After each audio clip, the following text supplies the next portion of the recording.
Hey BookTube, it's Samantha, and I'm doing something that is fun for me. It may get like 0 views, but I am perfectly fine with that. With doing the magical marathon, well, it feels like a marathon. The magical readathon, I wanted to take this opportunity to kind of splurge a little bit about my Harry Potter love, or maybe obsession, that I have. So I'm going to be doing the Harry Potter book tag. The original creator is Isabeau's Literary Musings, and I have her video of the original linked below, and I think everyone's done this one. It's just an opportunity for you all to know the truest form of me, which is Harry Potter. So this is 30 questions altogether, and I'm gonna try and keep it short, but it's Harry Potter, which is, it's difficult for me to keep short. So we'll see where we go. First question is, what is your favorite book? Now, this has actually changed for me over the years. It used to be Goblet of Fire, which is the 4th book in the series. And then it became the Deathly Hallows, which was the 7th book. But I actually spent time rereading the entire series, which I haven't done in years. And I've actually found that my favorite book as of right now is Harry Potter and the Prisoners of Azkaban. This is actually my husband's copy. We both have a full set. If you ever see that in my other videos where I have the bookshelves behind me, this is his set because this is my copy. It's the same exact book. It's the same edition, but somehow I lost the dust jacket along the way, and it's pretty beaten up. It's well loved. It's been borrowed by a lot of people. This is the edition that I read, and then this is the pretty kind that we keep around. Second question is, what is your least favorite book? This has also changed for me over the years. For a very long time, Order of the Phoenix was my least favorite book. And I think it was because it was super huge, and I always have these memories of it's mainly just Harry complaining about how things are unfair, and I always hated that. But then after rereading this, I actually found that I really actually enjoyed it. I feel like Harry had a reason to complain, and I think a lot of the complaining that we hear is stuff that's done in his mind, not necessarily out loud, which it was done in the movie. So Harry actually seemed more whiny in the movie than he does in the book, actually. And the reason why he's complaining about certain things is because he's got, well, spoiler alert, because, okay, this whole video is going to be a spoiler. So if you haven't read the books, which I know some people are like, who hasn't read Harry Potter? There are people out there. So if you don't want to know, don't watch the rest of the video. But anyway, spoilers for the rest here on out. You know, the big reason why he's complaining is because he's got Voldemort in his head, and there's that constant negativity that he's battling with. So I actually found it a lot more interesting knowing that insight this time around. So then what's my least favorite book right now? Harry Potter and the Chamber of Secrets. Whenever I reread the series, I read the first one and I love it for all the world building and how immersive it is and getting to know the character. Like, I just love how it's done. And then, like I said before, my favorite book has been the 3rd one, and I'll get into why with the other questions later. But the 3rd book I've always really enjoyed reading. It's this one. It's this one that kind of is a, I mean, there's cool stuff in here, but it's not a favorite. And it's not like I hate the book. I don't hate it at all. I love all of them, but this is probably my least favorite of the 7. Third question is, what is your favorite movie? My favorite one over time has been Harry Potter and the Half-Blood Prince. I feel like this one is able to stay as true to the book as it can, and also capture all the emotions that are going on with the different characters well. I feel like this is the closest to grabbing the essence of the book as much as it can. I really love Deathly Hallows Part 1 because of how closely it sticks with the book. A lot of people say it's so boring to watch the first part, but it's like, that's because there's nothing happening in the book. They're stuck and they're getting frustrated. But I think emotionally, this movie does a great job of capturing what's going on in the story. Now, my least favorite movie. This might shock you, but it's Harry Potter and Prisoner of Azkaban. I hate this movie. I really do. I really do. And a lot of it deals with the director, Alfonso Cuarón, Cuaro with an accent N. You know, when I read the book, I just love it so much for the way the story is all connected and how everything's kind of related to each other, and the character development and how it like goes back pretty far and kind of gives you more about the characters that you didn't realize was there before. And this movie just throws all of it out the window and focuses more on looking artsy, and it pisses me off because I remember watching the trailer for this movie, and it had that scene with the witch sweeping in the hotel or whatever, and she knocks on the door and says housekeeping, and the door opens and there's this bleh, and it just blows her back, and then the door closes and she says, well, come back later. I hate it so much. That's like, I can quote it verbatim because I hate it so much because it's not in the book.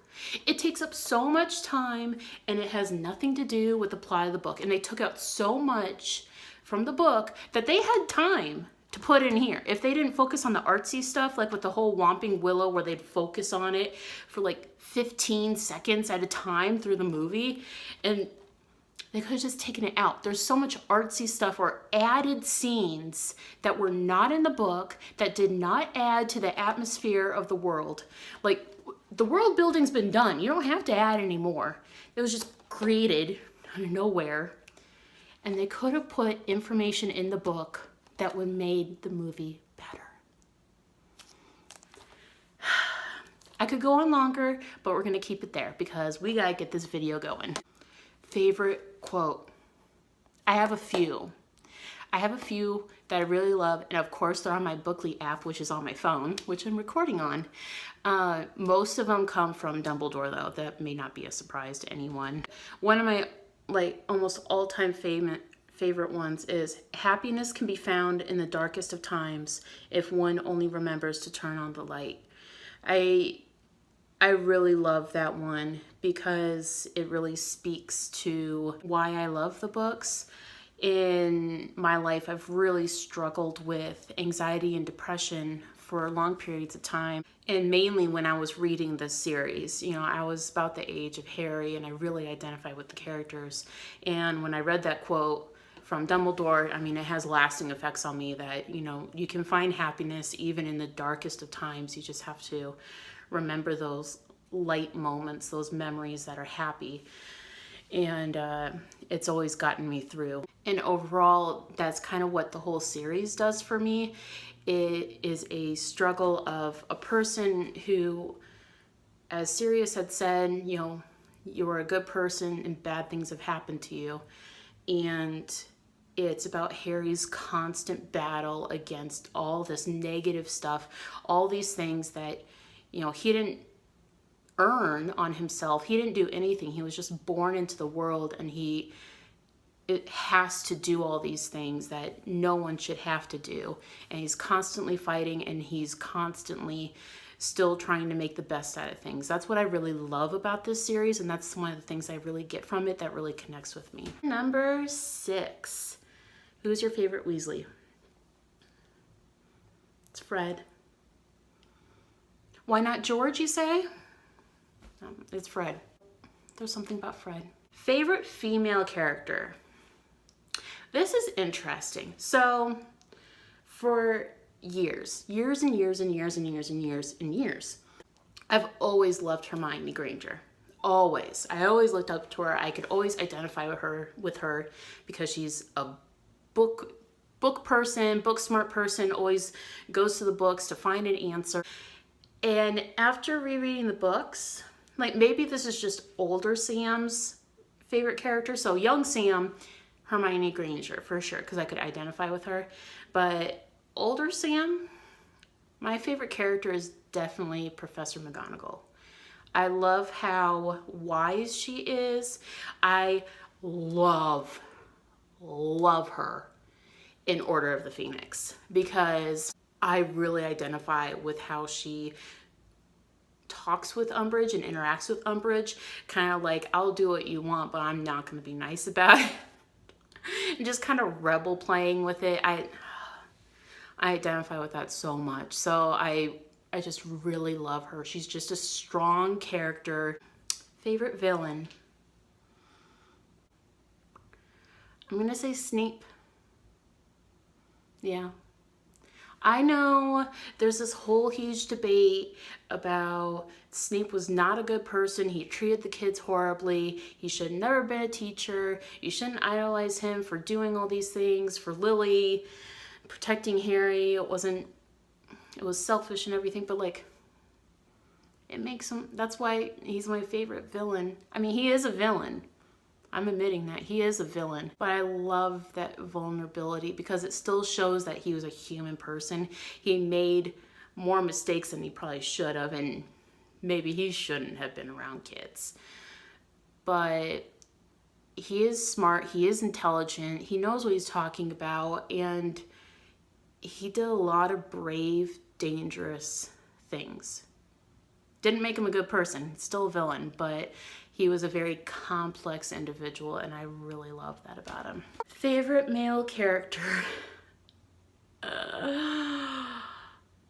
So this one's a tie for me, okay? For years and decades, well, 2 decades, but for years, I've always loved Sirius Black because he's flawed. He's really flawed. I think it was nice seeing him develop into more of a supportive role for Harry, and that he was actually trying to take on the responsibilities that he should during the 3rd book and on, you know, being a godfather. But after rereading the books this past year, I'm gonna add Lupin to the list. Favorite professor? I think that one also goes with Lupin. I think my favorite professor is Lupin for sure, because I really liked the way that he taught the classes, and he was very immersive, and he did it in a way that wasn't dangerous. And you could tell, you know, the kids really were learning from him because of the way he taught. So I think he's my favorite. Now we're on to the would you rather portion. So, would you rather wash Snape's hair or spend a day listening to Lockhart rant about himself? I think I'd wash Snape's hair because then I would know it's nice and clean afterwards. It's gonna be nice and fresh. And plus it's not gonna take all day to wash his hair. Listening to Lockhart would take all day. It's gonna wear me down. Second one, would you rather duel an elated Bellatrix or an angry Molly? An elated Bellatrix because she thinks she's already won, so she's a little cocky and she's gonna be more likely to slip up. I don't wanna go against Molly when she's angry. But would you rather travel to Hogwarts via Hogwarts Express or flying car? So I think for me, I would rather ride on the Hogwarts Express because I can just sit back, do my own thing, like not have to worry about being too high or being seen by muggles or anything. Plus, I get that experience with flying on a plane anyway. Would you rather kiss Voldemort or give Umbridge a bubble bath?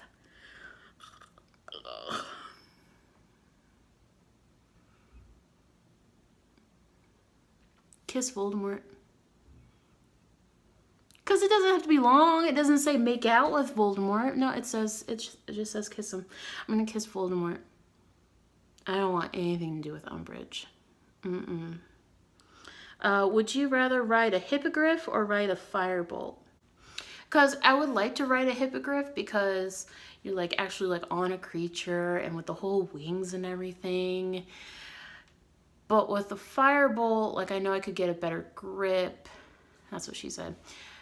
But, and I'd probably go faster too. But would I be going too fast? And like it is a broom, so there's not much, like I'm like just sitting on a broom. It would be uncomfortable after a while. Yeah, I'm gonna go with the hippogriff. I'm gonna go with the hippogriff. Is there a character which you felt differently about in the movies versus the books? I'm not sure about when I'm younger, but being older, after reading the books, I was also rewatching the movies, and I feel like my view of Ginny is different because in the books, she's a lot more independent, and in the movies, they try to do that towards the end, but it didn't come across that well, and it's still, she seemed like she was kind of a little more independent, but in a quiet way. And in the book, she's not quiet about it at all. So I think I have a better opinion of Ginny from the books than I do from the movie. Is there a movie you prefer instead of the books? I don't think so. Like the only one that would come close would probably be Chamber of Secrets. But even then, I think the book still wins out over that one. Next question.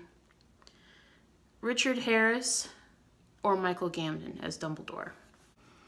I think all of us Harry Potter fans are like, well, obviously Harris. Because we're all thinking of the one scene that Michael Gambon totally messed up. It need not be mentioned. We all know what it is. But I do think that Michael Gambon brought a different kind of energy of Dumbledore that was still appropriate to his character. I see this mainly in The Half-Blood Prince, which is why I actually enjoy that movie the most. I think it's because I enjoyed Dumbledore. In the first movie with Richard Harris, that was definitely the Dumbledore that I'd always envisioned in my mind as a very quiet, soft-spoken, wise old man who doesn't need to talk very loud in order to get his point across. Everyone would be quiet to listen to him talk. And then even the look, like everything about Richard Harris was on point. With Michael Gambon, I feel like he came to the true form of Dumbledore in the sixth movie. But Richard Harris was the perfect Dumbledore. Your top thing, person or event, that wasn't included in the movie that annoyed you the most. This is really difficult for me because there's a lot of things. After rereading the books and then watching the movies, I was seriously upset that certain things weren't in the movies that were actually kind of important to the storyline. Like not like main plot story, but like side plot story that went with it. In The Goblet of Fire, the movie, when they had completely cut out the way that Barty Crouch Jr. escaped Azkaban. Like that whole thing just cut out. And like, I know it's difficult. They had to cut certain things out, but it was kind of a big plot hole of like, okay, Azkaban is this really well held up prison. How did he escape? Because with Sirius, which they didn't say in the movie, but I don't like the movies, so. But, you know, he escaped because he's an animagus and the Dementors can't sense animal creatures, you know, so that's how he got out. But Barty Crouch Jr. wasn't an animagus, so how did he get out? How? I don't know. I loved how everything was all wrapped up so perfectly in the book when it came to the Barty Crouch Jr. story, like his whole background and history and how it came to be that he did and escaping, and the house elf, but the house elf for the Crouches, how she was involved in the plot and how she was a very big part of all of that, and just kind of like gone, not related. I get that was a really long book and you can't include everything, but that it really does upset me that all of that was cut out, because I felt like it was really important to the story. If you could remake any of the Potter movies, which would it be? Prisoner of Azkaban. It could have been done to stick to the story that was in the book and still have it be in like 2.5 hours. It's doable. Which house was your gut feeling you'd be a part of? Gut feeling, I mean, Ravenclaw. Like, all you book lovers out there, you know what I mean. And then which house were you actually sorted in onto Pottermore? And I'm sure you've already caught on to it, but Slytherin. And I've actually retaken the test multiple times, like on different sites, and I think I've taken it like 2 or 3 times on Pottermore, and everywhere it always comes up Slytherin, always. So I am a Slytherin at heart and I embrace it. What class would be your favorite? I think for me, it'd probably be Charms. Charms or Transfiguration. Because you can actually see the magic that's being done and it's not necessarily harming someone else. Like, I know in Defense Against the Dark Arts, it's other creatures and it's a way to defend yourself, but it's a way that I can do magic without having to really harm someone else. What spell do you think would be the most useful to learn? Spell that would be most useful? The one that you use to clean up the house or do dishes. I would do that. That would be the most useful. Which character do you think at Hogwarts you'd instantly become friends with? I want to say either Neville Longbottom or Hermione Granger. I think like on those first few days or whatever, I think I'd really bond with Hermione because she loves reading so much, and I'd be one of those people that would be reading the books before the classes too, so I think we would bond over that instantly. But I also think I'd really bond with Neville because he's such a down-to-earth person, and I mean, yeah, he makes a lot of mistakes and everything, but he's like a really good, loyal friend, and those are people that I really gravitate to be long-lasting friends. If you could own one of the Deathly Hallows, which would it be? I think for me, I don't care about the wand. That was never a big thing for me. I would say the invisibility cloak, but like part of me kind of wants the resurrection stone, just because, like, not necessarily to bring them back to life, because in the Three Brothers story, he used the stone in order to bring his fiance back to life, but it wasn't a true back to life. I think I would use it just to get answers from people, like, or to tell them something that I feel like I wasn't able to tell them, I didn't have time to. I think that's what I would want to have. I don't know if it would work that way. In my mind, that's kind of how it works based off what happens in the 7th book. It seemed like Harry was actually interacting with those people. So that's what I would say. Resurrection Stone. Is there any aspect of the books you'd want to change? There was a lot more Quidditch in the books than there is in the movies. And when rereading the books, whenever I got to a Quidditch scene, it kind of slowed it down a little bit for me. I wasn't as interested in the Quidditch matches as I was in the rest of the books, or in the rest of the story. I know that Quidditch is a big thing. It's like football for us, it's a big sport and it's gonna be a big part of their lives as students. But I think it kind of slowed down the story for me. So I probably wouldn't have as many Quidditch matches in the books. Favorite Marauder? You're making me pick between Lupin and Sirius. I think Lupin, because when they were younger, Sirius and James were kind of bullies. They weren't necessarily that nice, and obviously they learned, but I feel like Lupin just kind of hung back a little bit and was more of the foundation for them to keep them all in the same place and not going too far. So I'd say Lupin. If you could bring one character back to life, which would it be? Hands down, no questions asked, Dobby. I would bring Dobby back. Like, I get tearful just thinking about Dobby because he was such a positive character throughout the books, and I always loved Dobby. He was always so bubbly no matter what the situation, and even though all these people were hating on him because he loved being free and not working for a family, he just lived his best life. And then the way he died, it hurts. It really hurts, and I'd bring him back in a millisecond. And the next one is Hallows or Horcruxes. I'm not quite sure what it means by this question. I know in the book, the question is posed, do they go after the Horcruxes first or the Hallows first?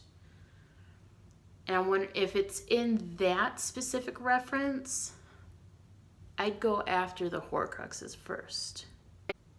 I don't know why I go after the Hallows first. I think I don't have as much interest in the Hallows as I did with the Horcruxes and trying to get Voldemort as weak as possible. Thank you for joining me on this Harry Potter tag. I just love talking about Harry Potter. So if there's anything that really surprised you about what I said or anything that you're right there with me on, please comment below. I always love talking about Harry Potter. So feel free to share your thoughts, and I'll see you next time. See ya.